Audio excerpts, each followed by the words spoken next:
Bonjour à tous, donc aujourd'hui je vais faire une vidéo sur la peinture, je vais te montrer depuis ce qui s'est passé.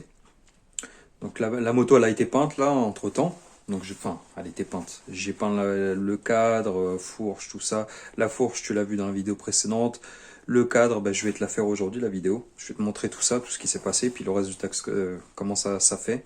J'ai peint la bombe, j'ai nettoyé au Karcher au début, après j'ai bien poncé, j'ai passé de l'anti-rouille. Ça a été une galère parce qu'il faisait trop froid dans le garage, l'anti-rouille avait pas assez séché, enfin quand j'ai passé la peinture, ça a cloqué, il a fallu que je reponce. Des galères, des galères. Donc voilà, puis donc depuis que j'ai mis le chauffage là, comme j'avais dit, mon voisin m'a passé un chauffage, ça m'a vachement arrangé les choses pour faire de la peinture. Donc voilà, mais tu vas voir ça. Je vais te montrer un peu tout ça, tu vas voir dans la vidéo, ça va être la session peinture. Donc voilà, allez, bonne vidéo, ciao.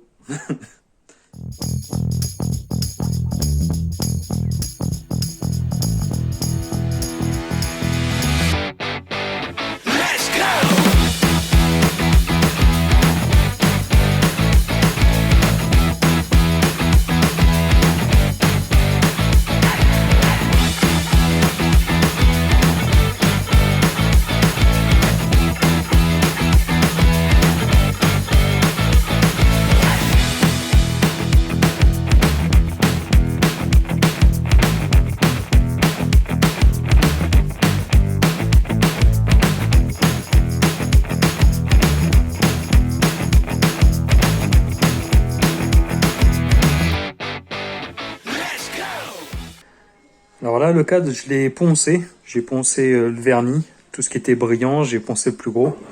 Il y a quelques endroits encore qui brillent un peu, mais bon. Je vais remettre encore des petits coups de ponçage par-ci par-là, et après ça va être un bon coup de nettoyage. Et j'ai pris de l'après, donc je vais l'apprêter. Et puis ouais, il y a quand même pas mal d'endroits qui sont abîmés. Là vous voyez pas, mais je vais vous montrer, regardez. Après avoir démonté, nettoyé, dégraissé, on voit le cadre, il est quand même pas mal abîmé un peu partout.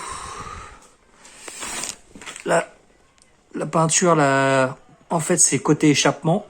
Et en fait, on voit elle a brûlé. La peinture, elle a cuit. Donc en fait, j'ai essayé de nettoyer comme je pouvais, mais ça marche pas. C'est la peinture qui est brûlée. Puis là, il y a des petites marques un peu partout, là, comme ça, partout, tu vois, regarde. Il y a pas mal d'endroits, là, c'est vraiment le côté échappement, là. Tout ça, la peinture est cuite, en fait. Même si c'est de la peinture haute température qui a dû être mise par le constructeur, donc ça a quand même cuit. Et là, il y a pas mal de petits trucs, de petits points. Là, sur le cale-pied, des petits points de rouille un peu partout. Donc, il va falloir nettoyer et puis mettre de l'anti-rouille. Je vais en mettre aussi derrière, partout. Là aussi. Ah, pour info, si t'es comme moi, que t'as la plaque qui a jamais été enlevée d'origine ou quoi, bon, elle était là. Là, j'ai poncé, ça se voit plus, parce qu'en fait, il y a des points de soudure. C'est pas dérivé, c'est de la soudure. Donc, te casse pas la tête. Tu prends un marteau avec un tournevis et tu fais sauter les points de soudure. Ne te prends pas la tête à essayer de percer, parce que, regarde, moi, je l'ai abîmé, la plaque. On va voir, attends. Regarde, j'ai abîmé ma plaque en essayant de percer. Donc en fait après j'ai pris un tournevis et donc je l'ai fait sauter.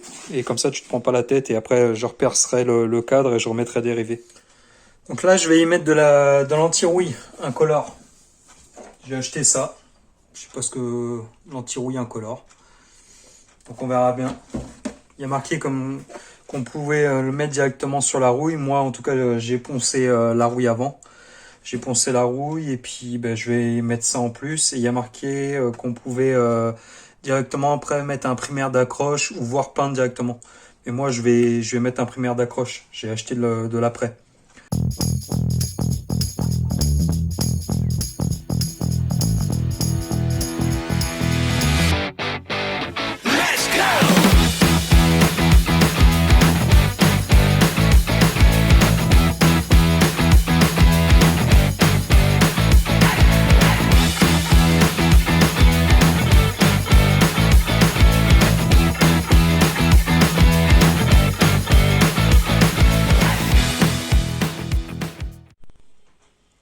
couche d'après. Donc en fait j'ai fait une erreur. Mon anti-rouille à certains endroits, soit il n'était pas assez sec, ou alors il y avait des zones avec du gras. Donc là j'avais passé une première couche d'après. Et je me suis aperçu que ça a cloqué, ça a craquelé à certains endroits en fait. Je sais pas si tu vas pouvoir voir si ça avait craquelé à certains endroits, comme là et tout. Donc j'avais commencé à essuyer hier soir directement avec un chiffon pour enlever le plus gros, pour éviter de trop poncer. Et puis bah là je vais poncer et redégraisser. Donc d'où l'intérêt de bien dégraisser et attendre que l'anti-rouille soit bien sec. Il y avait marqué 24 heures, moi j'ai attendu pile poil 24 heures, mais comme en ce moment, bah, vous voyez bien, il fait frais et tout, je pense que ça a mis un peu de mal justement pour sécher. Donc deuxième couche de... Enfin ouais, ça va être la troisième. Vu que j'ai déjà poncé 2 fois là où il y avait des erreurs, en fait, je remets une petite couche encore d'après. Bon, là c'est de l'après noir, donc bah, ça donnera un avant-goût du cadre une fois fini quand j'aurai peint en noir brillant.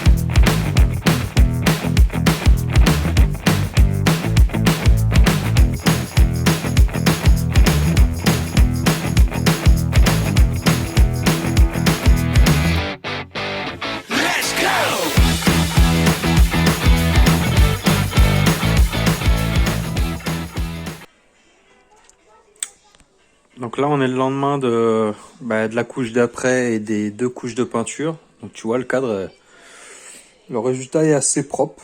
C'est propre, hein. Franchement ça change tout déjà. Tu vois, il brille bien et tout. J'ai pas eu trop de coulures. J'ai vu 2-3 endroits où ça a un petit légèrement bavé, mais c'est pas méchant. Ça se verra même pas. Une fois que j'aurai reponcé un petit coup. Et là, on voit bien, c'est bien brillant et tout. Donc ça va changer. Par contre, j'ai un souci. Sur certains endroits, j'ai vu sur le cadre, ça m'est arrivé. Tiens, je vais te montrer l'exemple. Avec le sabot, regarde, le sabot, j'ai mis couche d'après. J'ai mis donc 2 couches d'après noir. J'ai mis 2 couches de peinture noire. Et en fait, le sabot, je sais pas, regarde, on dirait l'après, on dirait qu'il a bu la peinture. Tu vois, il ressort gris anthracite et pas noir comme le cadre. Donc le cadre, il y a 2 couches de peinture et même sur certaines pièces. Ça me l'a fait aussi sur des plastiques. J'avais poncé, dégraissé, j'avais mis de l'après et tu vois, regarde, à l'intérieur, ça me fait du gris anthracite. Par contre, de l'autre côté, j'ai réussi à l'avoir bien noir. Tu le verras peut-être moins bien. Celui-là, il est bien noir. Par contre, à l'intérieur, c'est gris anthracite. On va dire que c'est pas méchant parce que c'est à l'intérieur, ça se verra pas, mais je vais quand même essayer de remettre une couche de peinture. Je pense que ça vient peut-être de la qualité de la bombe de peinture. Ça me l'a fait aussi sur le bras oscillant. Bras oscillant. Attends, je vais essayer de le sortir. Regarde. Donc, à certains endroits, il est bien noir. Par contre, en bas, je sais pas si tu vas voir, la couleur, en fait, c'est gris anthracite. On dirait comme si la peinture, tiens, tu le vois là. Elle avait pas accroché ou si l'après il avait bu la peinture, je sais pas comment ça se fait. Donc je vais remettre, j'ai acheté de la peinture que j'ai payé plus cher avec un haut pouvoir couvrant pour être tranquille. J'ai acheté une autre sorte de peinture et là j'ai pris vraiment de la truc spécialisée. Je pense qu'il faut prendre des peintures spécialisées moteur de bagnole et compagnie. Donc j'ai pris ça pour remettre une couche, vraiment là où les pièces où ça fait grisâtre et quand tu lis derrière, en fait, c'est haut pouvoir couvrant. Que celle-ci, c'est de la peinture déco finition brillant. C'est des trucs de finition, donc je pense que la peinture de finition doit être moins épaisse et plus diluée. Donc c'est peut-être pour ça aussi qu'elle est moins chère. Mais bon, là sur le cadre, j'ai utilisé, je crois, je dois être à 3 bombes de peinture. Bon, en même temps, c'est le cadre. Il y a plein de pièces à peindre et c'est un peu chiant parce que t'as plein d'endroits, c'est assez volatile. Et que si t'as une grosse pièce comme ça, normalement tu balances directement la sauce. Mais bon, là, le petit support de ressort aussi, il est peint. Noir brillant aussi, pareil. Donc celui-là aussi, je vais lui remettre un petit coup de bombe et après Et les fourches, on voit celle-ci, elle est, tu vois, c'est quand même propre. Alors je recherche pas un résultat de professionnel parce qu'on peut voir, je sais pas si tu vas le voir. Enfin, tu sais, t'auras toujours des petites, voilà, tu sais, bah t'as toujours le grain de la fourche. Moi, je l'ai bien dégraissé, j'ai bien nettoyé, j'ai mis une couche d'après, mais ça fait toujours granule. T'auras jamais quelque chose de lisse, si tu veux, parfaitement. À part si tu mets de l'après, puis après tu ponces. Donc voilà. Alors, donc pour le retour de la peinture, honnêtement, n'achetez pas de la peinture chez Brico, Leroy Merlin, tout ça. En fait, les peintures basiques que tu vas avoir dans les Brico va te faire un jet en fait rond, mais plein de gouttelettes. Donc, t'as vu dans la vidéo que la peinture de Brico, Leroy Merlin, tout ça, en fait, c'est de la peinture de finition qui est très diluée, qui est vraiment légère en fait. Et si tu veux du haut pouvoir couvrant, faut vraiment acheter les bombes de peinture spécialisées. Quand j'ai acheté la bombe de peinture spécialisée voiture avec haut pouvoir couvrant, franchement, ça a tout changé. Le spray déjà, il est pas pareil. En fait, la buse, il y a une espèce de petite tétine au bout qui te fait un spray très droit en fait, pour vraiment couvrir au maximum en largeur. Que celle de Leroy Merlin en fait va te faire un rond avec plein de gouttelettes dégoûtantes et tout. Que là vraiment la bombe spécialisée fait une projection plus fine et plus large. Franchement c'est vraiment vraiment comme si tu raclais quoi. Que celle de Leroy Merlin, comme je te dis, c'est pour, ça dépend ce que tu veux faire. Si c'est pour une petite pièce, la peindre vite fait, mettre juste une petite couche comme ça, vas-y. C'est 7-8 euros, ça dépend de enfin, moi je les avais payés, mes bombes, je crois que c'était 6 ou 7 euros. Et quand j'ai pris la bombe spécialisée, elle est quand même presque à 12 euros. Donc le double du prix, mais tu gagnes ton temps, tu gagnes en qualité et tu passeras moins de fois dessus ta pièce. Donc si tu gagnes du temps et que tu passes moins de coups, t'es gagnant. Donc tu l'as payé 2 fois plus cher, mais tu utiliseras 2 fois moins de peinture et 2 fois moins d'embêtement et 2 fois plus de résultats satisfaisants. Ça sera beaucoup plus propre. Donc voilà. Donc merci d'avoir regardé la vidéo, merci de m'avoir suivi, merci pour les encouragements dans les commentaires. N'hésitez pas à liker, à vous abonner. Donc là je vais essayer de faire une petite vidéo dans la suite, dans la foulée, essayer d'en monter une deuxième pour que ça soit assez rapide. Comme je t'ai dit là t'as vu la peinture. Honnêtement là j'en suis à remonter toutes les petites pièces que je trouve, enfin toutes les petites pièces que j'ai peint, tout ce qui traînait dans les boîtes et tout, pour éviter d'être trop encombré et remonter toute la partie cycle. Là honnêtement j'en suis aux jantes. J'ai eu des soucis sur les jantes aussi, tu verras, des grosses galères. Mais bon ça tu verras dans les prochaines vidéos. Donc voilà. Allez, à la prochaine, ciao. Salut.